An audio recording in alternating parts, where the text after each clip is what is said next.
주식 투자에서 가장 중요한 장기는 뇌가 아니라 심장이다. 냉혹한 시장에서 대다수의 투자자가 결국 실패하는 이유, 지식이 부족해서가 아닙니다. 생각하기를 멈추고 시장의 흔들림에 마음을 빼앗겨 쫓아다녔기 때문입니다.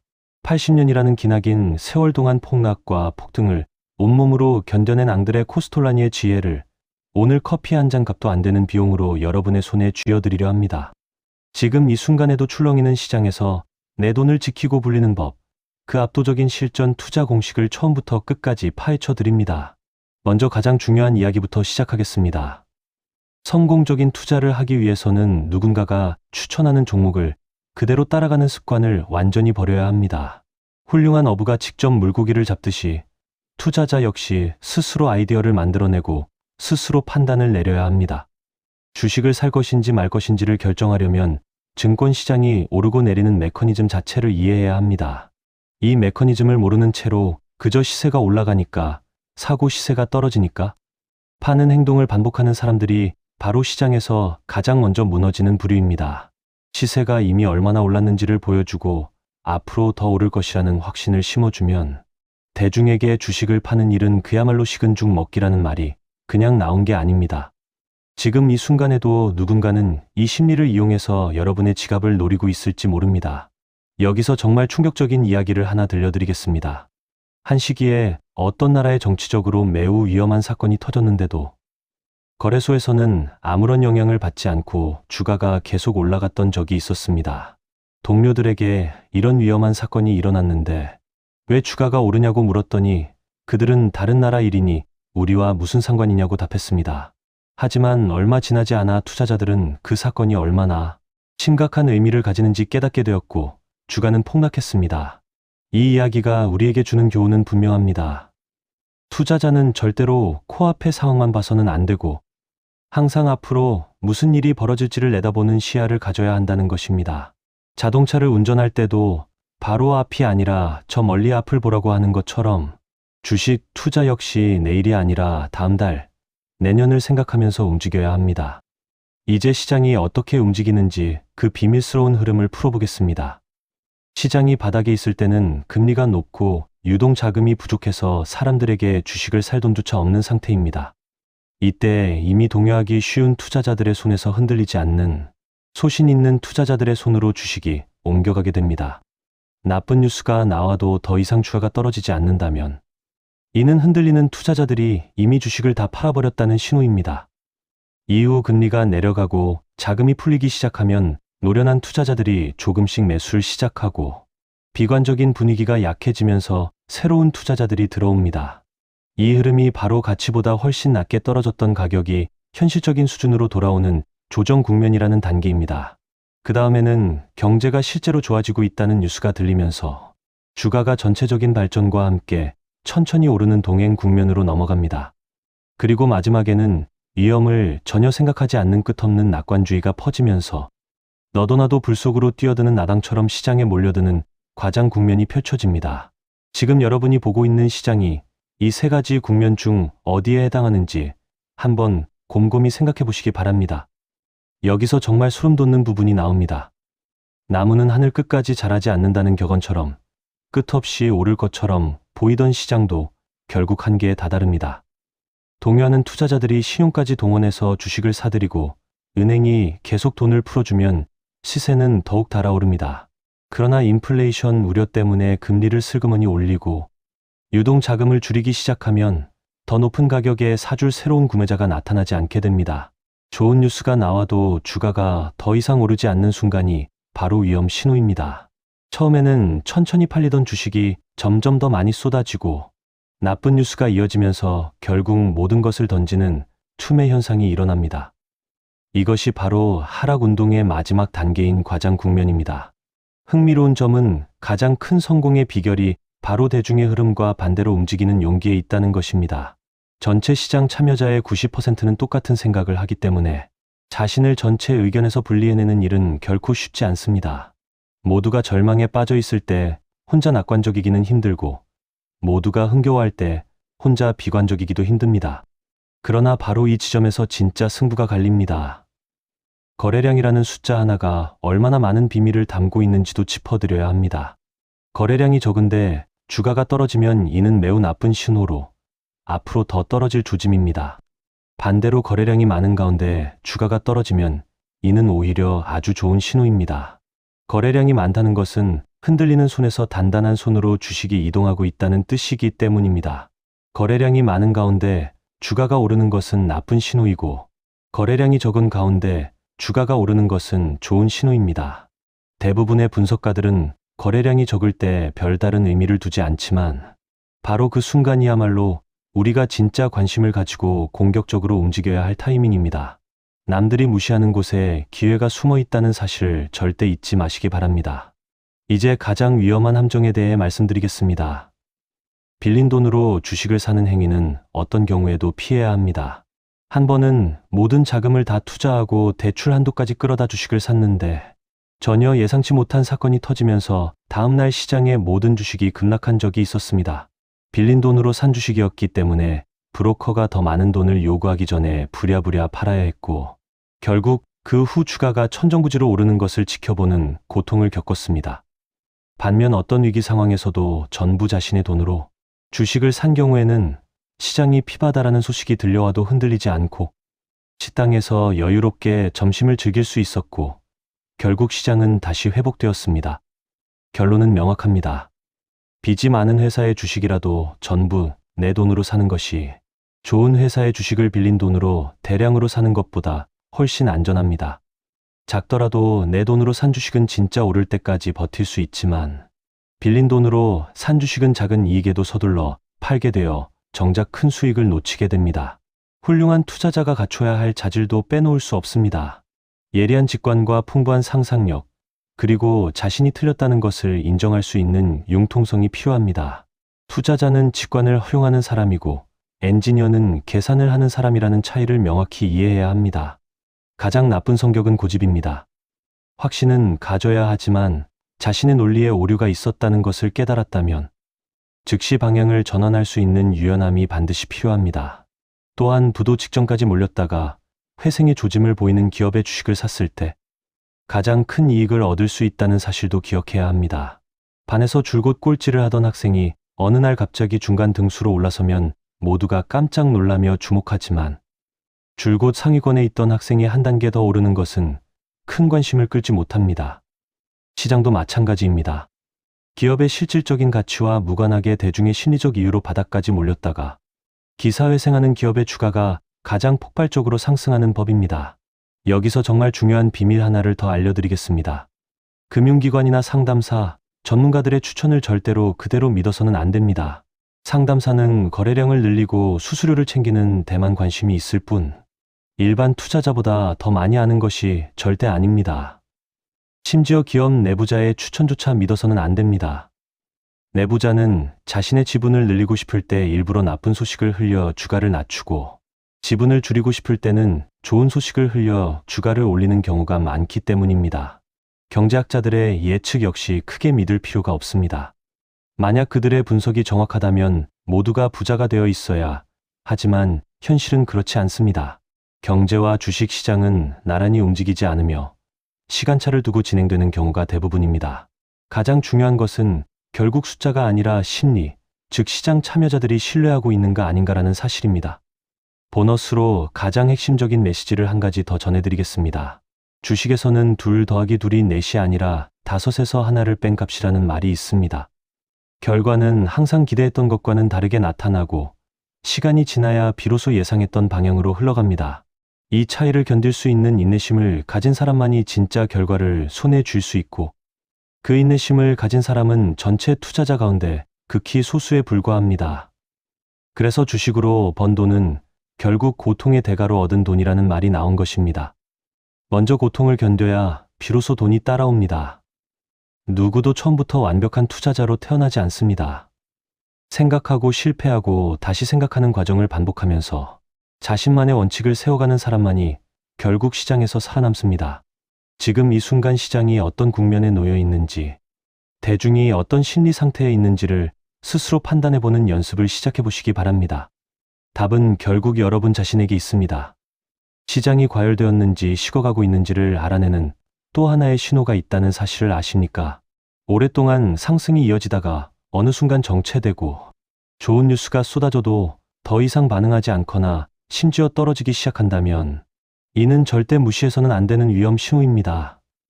반대로 오랫동안 하락하던 시장이 정체된 후 나쁜 소식에도 더 이상 나빠지지 않거나 오히려 오르기 시작한다면 이는 아주 좋은 신호입니다. 좋은 소식에 시장이 반응하지 않는다면 그때는 시장에서 빠져나와야 하고, 나쁜 소식에 시장이 흔들리지 않는다면 그때는 오히려 들어가야 합니다. 이 단순한 원칙 하나만 제대로 기억해도 수많은 투자자들이 반복하는 실수를 피해갈 수 있습니다. 여기서 많은 사람들이 오해하고 있는 부분을 짚어드리겠습니다.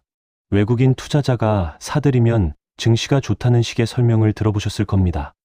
외국인이 살 때는 분명 주가가 올라가니 좋아 보입니다. 하지만 그들이 팔 때는 정확히 그만큼 불리한 상황이 펼쳐집니다. 매수할 때 몰리는 만큼 매도할 때도 똑같이 몰리기 때문입니다. 외국인 투자자라고 해서 모두가 신중하고 장기적인 시각을 가진 것은 아닙니다. 오히려 국내 투자자보다 더 단기적인 이익을 좇는 경우가 많고, 조그만 기회를 보고 들어왔다가 위험이 보이면 누구보다 빠르게 빠져나갑니다. 모두가 같은 시간에 들어오고 같은 시간에 나가려고 하기 때문에 외국인 매수라는 표현 하나만 보고 무작정 따라 들어가는 것은 매우 위험한 행동입니다. 이 사실을 알고 있는 투자자와 모르는 투자자의 결과는 완전히 다르게 갈립니다.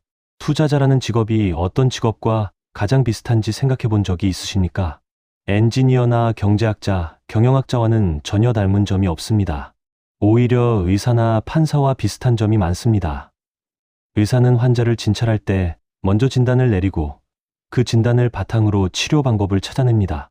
투자자도 마찬가지로 먼저 시장을 진단하고 자신의 결정이 잘못된 방향으로 가고 있다고 느껴지면 즉시 방법을 고치고 새로운 해결책을 찾아야 합니다.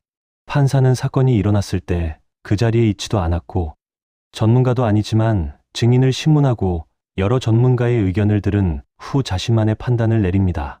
투자자 역시 전자나 화학, 자동차 같은 특정 산업의 전문가가 아니지만 여러 사람의 분석과 국제정세, 금리정책을 살펴본 뒤 스스로 매수와 매도를 결정해야 합니다. 모든 것을 다 알 수는 없지만 무엇이 어디에 있는지는 알아야 한다는 말이 바로 투자자에게 가장 어울리는 말입니다. 주식을 팔아야 할 때를 결정하는 기준에 대해서도 정말 중요한 이야기를 해드려야 합니다. 어떤 주식을 팔 것인지 말 것인지를 결정하는 기준은 과거에 그 주식을 얼마에 샀는지와는 전혀 관련이 없습니다. 오로지 앞으로의 전망을 어떻게 판단하느냐에 달려 있을 뿐입니다. 손실을 보고 있더라도 판단이 팔아야 한다고 말한다면 팔아야 합니다. 많은 투자자들이 손실을 인정하기 싫어서 주식을 팔지 못하는데 이는 완전히 잘못된 심리적 반응입니다. 주식을 팔지 않으면 손실의 고통을 느끼지 않아도 된다고 생각하지만 이런 생각이야말로 냉정한 판단을 가로막는 가장 큰 장애물입니다.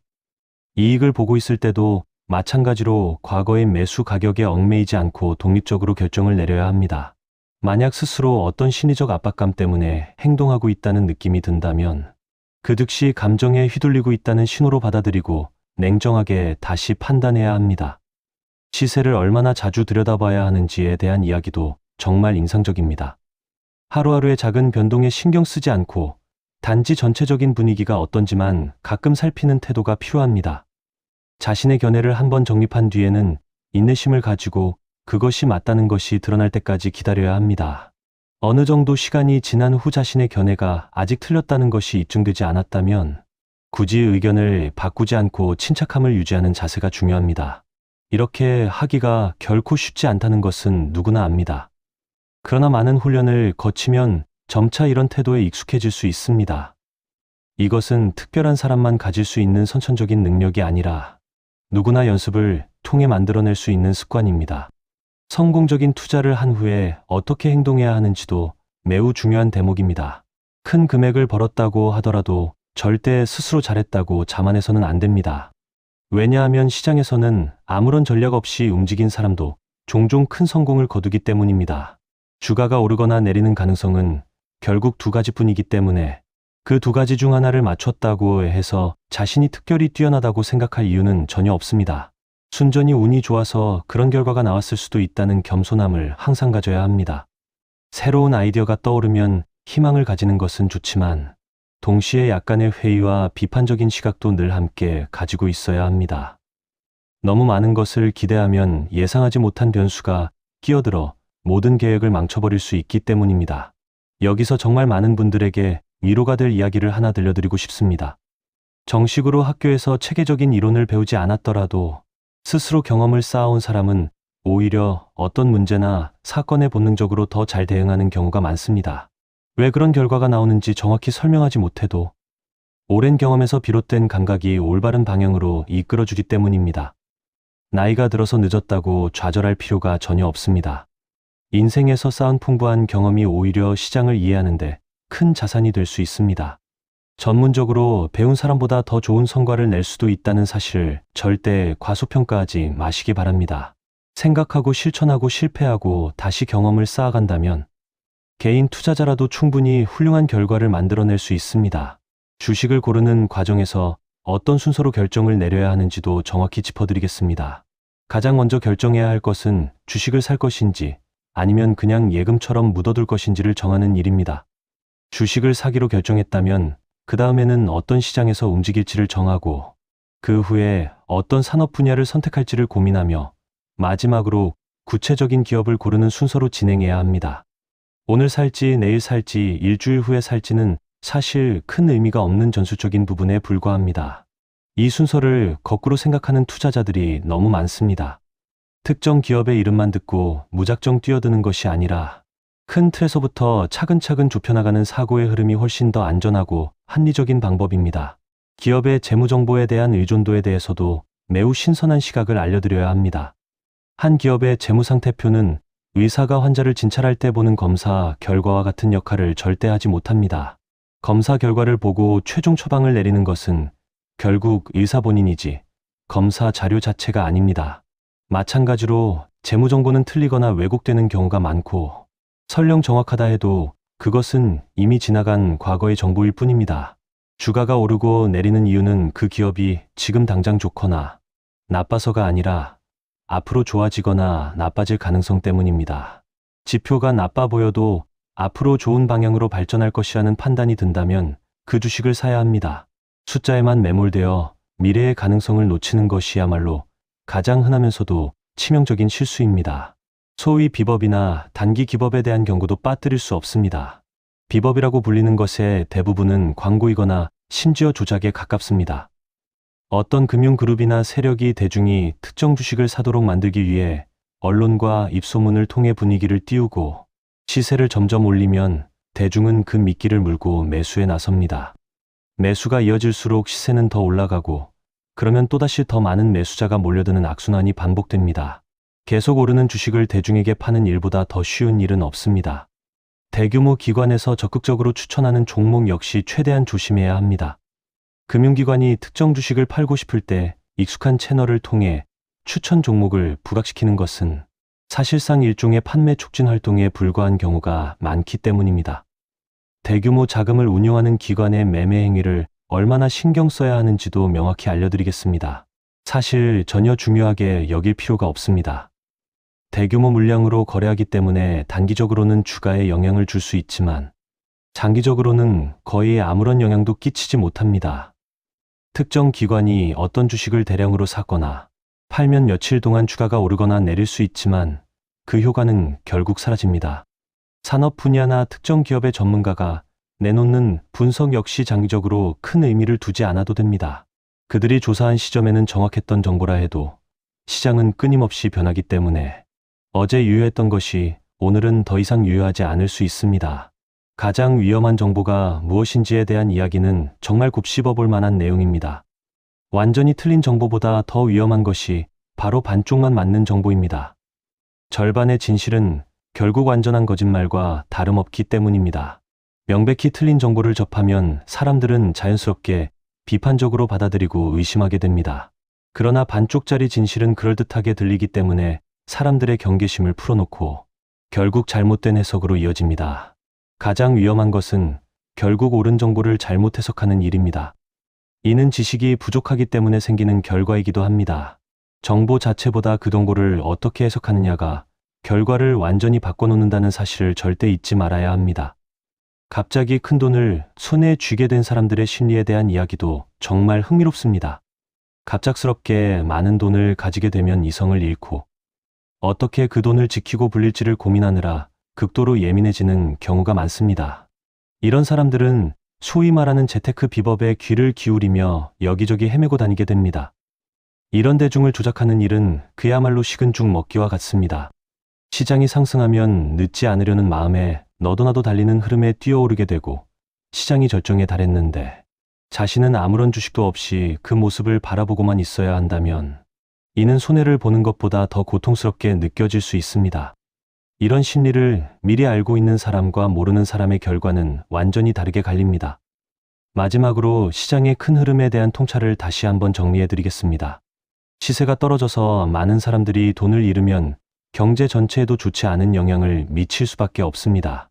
그러나 역사를 돌아보면 호황이 지나간 후에는 항상 혼란이 따라왔고 시장이 폭락하면서 많은 사람들이 돈을 잃지만 이미 그 돈의 상당 부분은 기업으로 흘러들어간 상태입니다. 호황기에는 수많은 새로운 기업이 생겨나고 폭락 후에는 그중 많은 기업이 다시 사라지지만 결국 살아남은 기업들이 경제 발전에 중요한 역할을 하게 됩니다. 불경기일 때 정부가 금리를 낮추고 통화량을 늘리면 가장 먼저 이득을 보는 것이 바로 주식시장입니다. 경제 자체보다 더 빠르게 반응하기 때문입니다.